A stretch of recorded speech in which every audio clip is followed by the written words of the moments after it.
أعوذ بالله من الشيطان الرجيم بسم الله الرحمن الرحيم قل يا أهل الكتاب تعالوا إلى كلمة سواء بيننا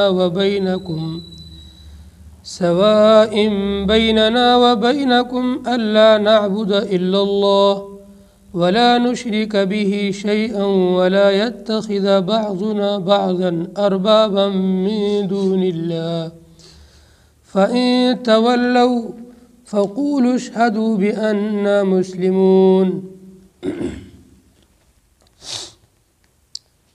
پچھلی آیات کے اندر اللہ تبارک و تعالیٰ نے حضرت مریم علیہ السلام، حضرت عیسیٰ علیہ السلام، حضرت زکریا علیہ السلام اور حضرت یحییٰ علیہ السلام ان کے واقعات کو ذکر فرمایا تھا۔ آج کی اس آیت کریمہ کے اندر آیت نمبر 64 کے اندر اللہ پاک توحید کا اور وحدانیت کا حکم دیتے ہیں، لوگوں کو توحید کی طرف بلاتے ہیں۔ توحید کہتے ہیں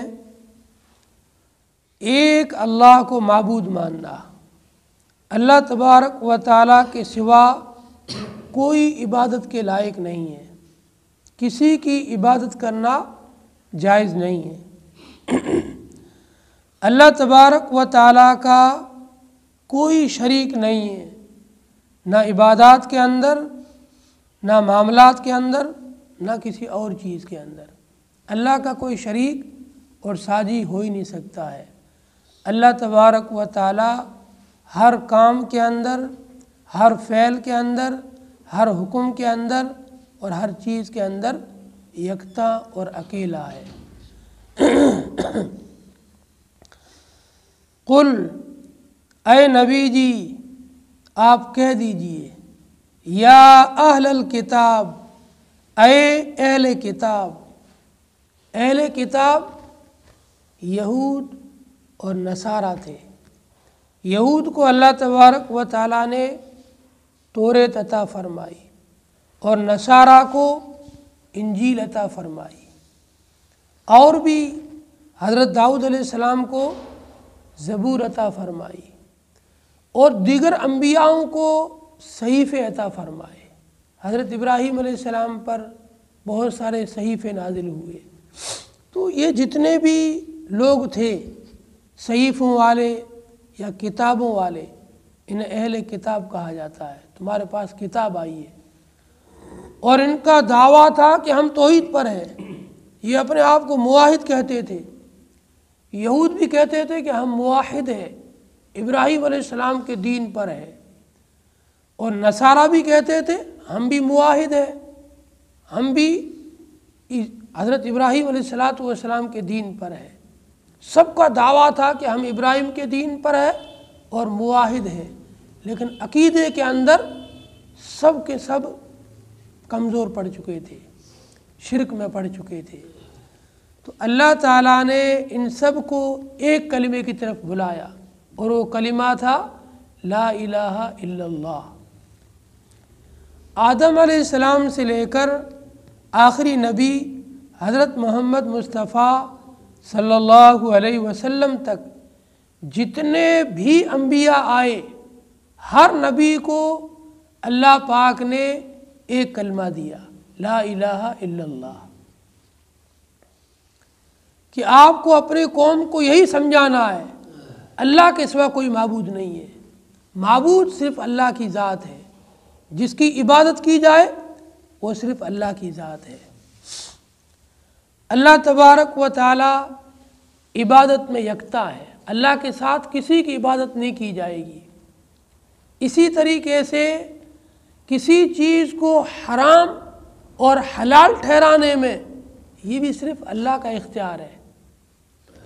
اللہ تعالیٰ کے سوا کوئی بھی آدمی کسی چیز کو حلال اور حرام نہیں ٹھہرا سکتا اپنی طرف سے۔ آپ بعض چیزوں کو کہہ دو کہ یہ حرام ہے ان کا کھانا پینا، اور بعض کو اپنی مرضی سے کہہ دو کہ ان کا کھانا پینا حلال ہے، ایسا نہیں۔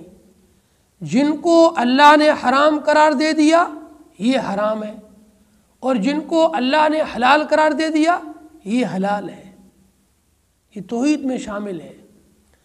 اگر اللہ تعالیٰ کی حرام کردہ چیز کو کوئی آدمی حلال ٹھہراتا ہے تو گویا یہ اللہ پاک کی توحید کا انکار کرتا ہے،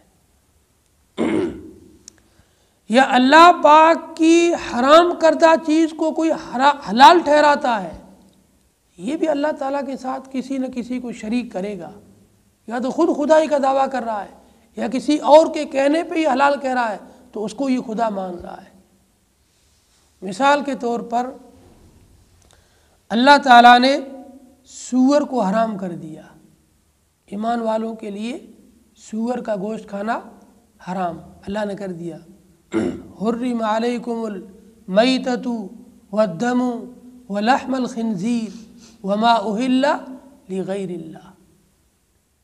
حرم علیکم المیتہ، جو جانور بغیر ذبح کیے ہوئے مر گیا، یہ مردار ہو گیا، اس مردار کا گوشت کھانا ایمان والوں کے لیے حرام ہے۔ اسی طریقے سے والدم، بہتا ہوا خون جو ہوتا ہے یہ بھی حرام ہے۔ اسی طریقے سے لحم الخنزیر، خنزیر کا گوشت، اس کو اللہ نے حرام قرار دے دیا۔ وما اہل لغیر اللہ، اور اللہ کے نام کے علاوہ کسی دوسرے کے نام پر جو جانور ذبح ہوا ہے اس کا کھانا بھی حرام ہے۔ اب اگر ان چاروں میں سے کسی چیز کو کوئی آدمی حلال سمجھے اور حلال ٹھہرائے، اگر خود اس کو حلال ٹھہرا رہا ہے تو گویا یہ عملی طور پر خدائی کا دعویٰ کر رہا ہے، اور اگر کسی دوسرے کے کہنے پر اس کو حلال سمجھ رہا ہے تو گویا اللہ کو چھوڑ کر یہ اس کو خدا مان رہا ہے، اللہ کو چھوڑ کر یہ اس کو اپنا بڑا مان رہا ہے، جبکہ حکم میں صرف اللہ یکتا ہے۔ اللہ تعالیٰ کے ساتھ کوئی حکم میں شریک نہیں ہے، حکم صرف اللہ کا چلتا ہے۔ اللہ نے جس چیز کو حلال ٹھہرا دیا وہ حلال رہے گی، اللہ نے جس کو حرام ٹھہرا دیا وہ حرام رہے گی۔ تو اللہ تعالیٰ کے ساتھ نہ کوئی عبادت کے اندر شریک ہے، اللہ تعالیٰ عبادت میں یکتا اور اکیلا ہے، عبادت صرف اللہ کے سامنے کی جائے گی، پرستش صرف اللہ کی جائے گی، پوجا صرف اللہ کی جائے گی۔ اگر اللہ کو چھوڑ کر کسی دوسرے کی عبادت کی، اس کی توحید ختم، وہ مشرک ہو جائے گا۔ اسی طریقے سے اللہ تعالیٰ حکومت کے اندر بھی یکتا اور اکیلا اور جو ہے اکیلا ہے۔ اللہ تعالیٰ ایسا زبردست بادشاہ ہے، حکمراں ہے، اس کی حکومت میں کوئی شریک نہیں ہے۔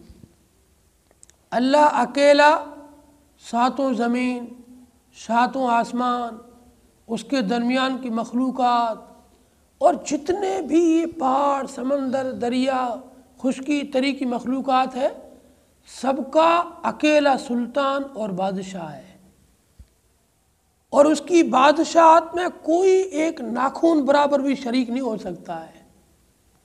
دنیا کے کتنے ہی بڑے بادشاہ ہو، ان سب کی بادشاہت عارضی ہے، اور یہ اللہ کی دی ہوئی ہے۔ اللہ نے دنیا کے نظام کو بنانے کے لیے کچھ لوگوں کو اوپر جو ہے عہدے دے دیے، اور اکثریت کو ان کے ماتحت بنا کر کے، معمول بنا کر کے رکھا ہے، تاکہ دنیا کا ایک نظام چل سکے۔ یہ اللہ کا بنایا ہوا نظام ہے، اس کے تحت میں کچھ لوگوں کو اونچے عہدے دیے، کچھ کو، اکثر کو ان کے ماتحت بنایا۔ لیکن ان سب پر جو حقیقی حکمراں، سلطان اور بادشاہ ہے وہ اللہ ہے۔ اللہ کی سلطنت میں، اللہ کی حکمرانی میں، اللہ کی بادشاہت میں کوئی شریک نہیں ہو سکتا ہے، کوئی ساتھی نہیں ہو سکتا ہے۔ جب اللہ تعالیٰ فیصلہ کر لے کہ فلاں علاقے کے اندر مجھے زلزلہ لانا ہے اور اتنے گاؤں کو زیر زمین کر دینا ہے۔ دنیا کی کوئی طاقت اس زلزلے کو روک نہیں سکتی ہے، اور اللہ نے جو فیصلہ کیا ہے نا، اتنے گاؤں کو زیر زمین جانے سے روک نہیں سکتی ہے کوئی طاقت۔ اتنا بڑا اللہ حکمراں اور بادشاہ ہے۔ اور جب اللہ تعالیٰ چاہے کہ فلاں آدمی کو مجھے حکومت سے ہٹا کر کے روڈ پر لانا ہے، تو تخت پہ بیٹھے ہوئے انسان کو اللہ اٹھا کر کے روڈ پہ لے آتا ہے۔ یہ اللہ کے فیصلے ہیں۔ اللہ جب چاہے جو چاہے فیصلہ کر دے، اس کے فیصلے کو کوئی ٹال نہیں سکتا ہے، کوئی روک نہیں سکتا ہے، کوئی اس کے فیصلے پر اعتراض نہیں کر سکتا ہے۔ اللہ جب چاہے جہاں چاہے بارش برسا دے، کوئی اس کو روک بھی نہیں سکتا ہے، اور کوئی اس کو اللہ سے زبردستی زیادہ بھی نہیں برسوا سکتا ہے۔ جتنی اللہ چاہے، جب چاہے، جتنے حلقے اور علاقے میں چاہے، اتنے میں اللہ بارش کر دیتا ہے۔ اس لیے حکومت میں، سلطنت میں بھی اللہ تعالیٰ یکتا ہے، عبادت میں اللہ یکتا، فیصلوں میں اللہ یکتا، حکومت میں اللہ تعالیٰ یکتا، اور طاقت و قوت کے اندر بھی اللہ تعالیٰ یکتا ہے۔ اللہ کی طاقت کے سامنے، اللہ کی قوت کے سامنے کسی کا زور نہیں چلتا ہے، کسی کی زبردستی نہیں چلتی ہے۔ کسی کا باپ بیمار ہو گیا، اللہ سے زبردستی کہے کہ میرے باپ کو ٹھیک کرنا پڑے گا، کوئی نہیں کہہ سکتا ہے۔ عاجزی اور مسکنت سے دعائیں کر سکتے ہیں، اللہ تو بڑا ہے، تو رحمان ہے، رحیم ہے، اپنا رحم فرما دے، اپنا کرم فرما دے، اسے ٹھیک کر دے۔ لیکن زور و زبردستی اللہ کے سامنے کسی کی نہیں چلتی ہے۔ اللہ ہر چیز میں واحد، یکتا اور اکیلا ہے۔ تو توحید یہ ہمارا تمام کے تمام ہمارا جو مذہب ہے اسلام، اس پورے مذہب اسلام کا سب سے مضبوط پیلر توحید ہے، کلمہ لا الہ الا اللہ۔ اس کی مثال علماء یوں دیتے ہیں، آپ کو کوئی بہت بڑی بلڈنگ بنانی ہوتی ہے، ایک تو ایک نارمل جیسے ہم لوگوں کی مسجدیں بنی ہوئی ہے، گھر بنے ہوئے نارمل ہے، اس میں ہم نے 4 دیواری کر دی، چاروں کونوں میں پیلر بنا کر کے بلڈنگ کھڑی کر دی۔ ایک ہوتی ہے بہت بڑی بلڈنگ بنانا، اور اس کی دیوار بھی بیچ والی بہت اونچی لے جانی ہے، تو ایک بیچوں بیچ میں بہت بڑا پیلر بناتے ہیں، جو بہت ہی زیادہ یوں چوڑا بھی ہوتا ہے اور بہت مضبوط پیلر ہوتا ہے۔ یہ پیلر اس پوری جو عمارت ہوتی ہے نا، اس عمارت کا سب سے مضبوط پیلر ہوتا ہے، پوری عمارت کا جو وزن ہوتا ہے وہ اس پر ٹکا رہتا ہے، ایسے پیلر بنتے ہیں۔ تو ہمارا جو یہ توحید کا عقیدہ ہے، وحدانیت کا عقیدہ ہے، یہ ہمارے پورے مذہب اسلام کا سب سے مضبوط اور درمیانی پیلر ہے۔ اگر اس میں کمزوری آ گئی تو کوئی عمل قبول ہی نہیں ہے۔ آپ کتنی نمازیں پڑھو، آپ کے اگر توحید کے اندر کمزوری ہے، آپ کی نمازیں کسی کام کی نہیں ہیں۔ کتنی آپ خیرات کرو، زکاتیں کرو، کچھ بھی کرتے رہو، اگر آپ کے ایمان کے اندر کمزوری ہے، وحدانیت اور توحید کے اندر آپ کمزور ہو، تو آپ کا کوئی عمل قابل قبول نہیں ہے۔ اس لیے سب سے پہلے انسان کو اپنی توحید کو مضبوط کرنا پڑے گا۔ بس کچھ بھی ہو جائے، اللہ کے سوا نہ کوئی نقصان دے سکتا ہے، نہ کوئی نفع دے سکتا ہے، نہ کوئی عزت دے سکتا ہے، نہ کوئی ذلیل کر سکتا ہے۔ اللہ کے سوا نہ کوئی مالدار بنا سکتا ہے، نہ کوئی فقیر کر سکتا ہے۔ اللہ اگر نہ چاہے تو دنیا پوری مل کر میرا ایک بال بھی باںکا نہیں کر سکتی ہے، اور اگر اللہ چاہے گھر بیٹھے بیٹھے مجھے ذلیل، فقیر اور نقصان سب کچھ کر سکتا ہے۔ کسی انسان کی ضرورت نہیں ہے، سب چیز کے فیصلے اللہ کے ہاتھ میں ہیں۔ تو بھائی توحید یہ ہمارے دین کے اندر، ہمارے مذہب کے اندر بنیادی عقیدہ ہے۔ توحید کے اندر اپنے آپ کو بہت ہی زیادہ مضبوط کرنے کی ضرورت ہے، اور جو انسان جتنا توحید کے اندر، وحدانیت کے اندر، اس عقیدے کے اندر مضبوط ہوگا، وہ انسان اتنا ہی بہادر، دلیر اور طاقتور ہوگا۔ اور جو جتنا اس عقیدے میں کمزور ہوگا وہ اتنا ہی دوسرے معاملات کے اندر بھی کمزور ہوگا۔ اس لیے جتنے بھی اللہ نے نبی بھیجے، ہر نبی کو یہ کلمہ دیا، اے نبی اپنے قوم سے کہہ دو ایک اللہ کی عبادت کرے، ایک اللہ کو مانے، ایک اللہ کو اپنا رب مانے، اسی کو اپنا معبود مانے، اسی کو اپنا بادشاہ مانے، اسی کو اپنا نفع اور نقصان دینے والا مانگے، اسی کو روزی اور فقیری دینے والا مانے، سب کچھ اسی ایک اللہ کو مانے، اللہ کے سوا کوئی کچھ ہے ہی نہیں۔ قل، اے نبی جی آپ کہہ دیجئے، یا اہل الکتاب، اے اہل کتاب، تعالوا الی کلمۃ، آؤ ایک کلمے کی طرف۔ یہودیوں، نصرانیوں اور بھی جن لوگوں کو صحیفے ملے تھے انبیاء کو، اور ان نبیوں کی امتوں میں سے کوئی اگر باقی ہے اور دعویٰ کرتا ہے کہ میں فلاں نبی کا امتی ہوں تو آؤ ہمارے پاس۔ اللہ نے اس نبی کو بھی یہی کلمہ دیا تھا، لا الہ الا اللہ، اور مجھے بھی یہی کلمہ دیا، لا الہ الا اللہ۔ آ جاؤ مان لو، ہم بھی لا الہ الا اللہ کو مان رہے ہیں اور تم بھی مانو۔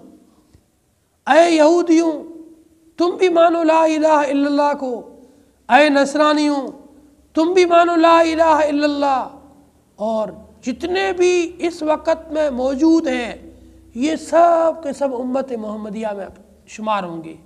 تم سب بھی مانو کہ لا الہ الا اللہ، اللہ کے سوا کوئی معبود نہیں ہے، عبادت کے لائق صرف اللہ کی ذات ہے۔ سواء بیننا و بینکم، وہ کلمہ ہمارے اور تمہارے درمیان برابر ہے۔ ہم کو بھی اللہ نے لا الہ الا اللہ دیا ہے اور تم کو بھی لا الہ الا اللہ دیا تھا، وہ کلمہ ہم دونوں کے، ہمارے اور تمہارے درمیان برابر ہے، کوئی فرق نہیں ہے۔ اللہ نعبد الا اللہ، وہ کلمہ کیا بھائی؟ ہم نہ عبادت کریں مگر صرف ایک اللہ کی، ایک اللہ کے سوا کسی کی عبادت نہ کریں۔ ولا نشرک بہ شیئا، اور ہم اس کے ساتھ کسی کو شریک نہ ٹھہرائیں، نہ عبادت کے اندر، نہ احکامات کے اندر، نہ حکومت اور سلطنت کے اندر، نہ کسی اور چیز کے اندر۔ اللہ تعالیٰ عبادت میں یکتا، اللہ تعالیٰ فیصلوں میں یکتا، اللہ تعالیٰ حکومت میں یکتا، اللہ تعالیٰ طاقت و قوت میں یکتا، اللہ تعالیٰ علم میں یکتا، ہر چیز میں اللہ تنہا اور اکیلا ہے۔ اللہ جیسا نہ کسی کے پاس علم ہے، اللہ جیسی نہ کسی کے پاس طاقت ہے، اللہ جیسا نہ کوئی معبود ہے، اللہ جیسا نہ کوئی حکمراں ہے، اور اللہ کے جیسے نہ کسی کے فیصلے ہیں۔ اگر اللہ کے سوا کوئی کسی دوسرے کے فیصلوں کو، کسی دوسرے کی عبادت کرتا ہے یا کسی دوسرے کو بھی حکمراں اور سلطنت مانتا ہے پوری دنیا کا، تو پھر یہ آدمی مشرک ہو جائے گا۔ اللہ تعالیٰ یکتا اور اکیلا ہر چیز میں۔ وَلَا يَتَّخِذَ بَعْضُنَا بَعْضًا أَرْبَابًا مِّن دُونِ اللَّهِ، اور نہ بنائیں ہم میں سے بعض کو اللہ کو چھوڑ کر رب اور پروردگار۔ اللہ کو چھوڑ کر ہم کسی دوسرے کو سمجھیں یہ ہمارا بھلا کر لے گا، یہ ہمیں فائدہ پہنچائے گا، یا فلاں جو ہے نا ہمارا لات وہ ہمیں فائدہ پہنچائے گا، عزا ہمارا فائدہ پہنچائے گا۔ یہ مشرکین مکہ کے کچھ بت تھے، ان کے نام رکھ رکھے تھے، لات، عزا، منات، ثالثہ، اور ان کا عقیدہ یہ تھا لات ہمارے لیے بارش برساتا ہے، عزا ہمارے لیے روزی روٹی کا انتظام کرتا ہے، اور پھر منات جو ہے نا وہ ہماری بیماریوں میں کام آتا ہے، اور ثالثہ جو ہے نا یہ ہمارے مقدموں میں کام آتا ہے۔ ایسے الگ الگ انہوں نے عقیدے گھڑ رکھے تھے، ہر کام کا الگ بت بنا رکھا تھا۔ تو اللہ نے فرمایا کوئی بھی تم میں سے بعض کو آپس میں رب پروردگار نہ بنائے، نہ انسانوں میں، نہ انسانوں کے علاوہ دوسری کسی مخلوق میں۔ اللہ کے سوا کسی کو بھی رب معبود پروردگار نہیں بنانا ہے، وہ ایک ہی ہے جو تمہارے بھلائی کرتے ہیں۔ فَإِن تَوَلَّوْا، پھر اگر یہ لوگ روح گردانی کریں، پیٹھ پھیر جائیں، بات کو نہ مانیں، فَقُولُوا، تو آپ کہہ دو ان سے، اشہدو گواہ رہنا بِأَنَّا مسلمون، ہم تو اللہ تبارک و تعالیٰ کے فرما بردار بن گئے، ہم نے تو بھائی اللہ کو مان لیا، اپنے آپ کو اللہ کے سپرد کر دیا۔ اگلی آیات کے اندر حضرت ابراہیم علیہ السلام کے متعلق واقعہ ہے، اس کا ذکر انشاءاللہ کل کریں گے۔ اللہ تعالیٰ سے دعا ہے کہ اللہ تعالیٰ ہمیں قرآن پاک کی صحیح سمجھ عمل کی توفیق عطا فرمائے۔ اللہم صلی علی محمد عبدک ورسولک وصلی علی المؤمنین والمؤمنات والمسلمین والمسلمات ربنا آتنا فی الدنیا حسنہ وفی الآخرۃ حسنہ وقنا عذاب النار اللہم ارحمنا واجبرنا وارزقنا واہدنا اللہم آتنا فی الدنیا حسنہ وفی الآخرۃ حسنہ وقنا عذاب النار اللہم انت خلقتنا وانت تہدینا وانت تطعمنا وانت تسقینا وانت تمیتنا وانت تحیینا یا رب صلی وسلم دائما ابدا علی حبیبک خیر الخلق کلہم۔ یا اللہ ہمیں توحید کامل نصیب فرما، ایمان کامل نصیب فرما، ایمان کی مٹھاس نصیب فرما، ایمان کی حلاوت نصیب فرما، ایمان کا ذائقہ نصیب فرما، ایمان کی چاشنی نصیب فرما۔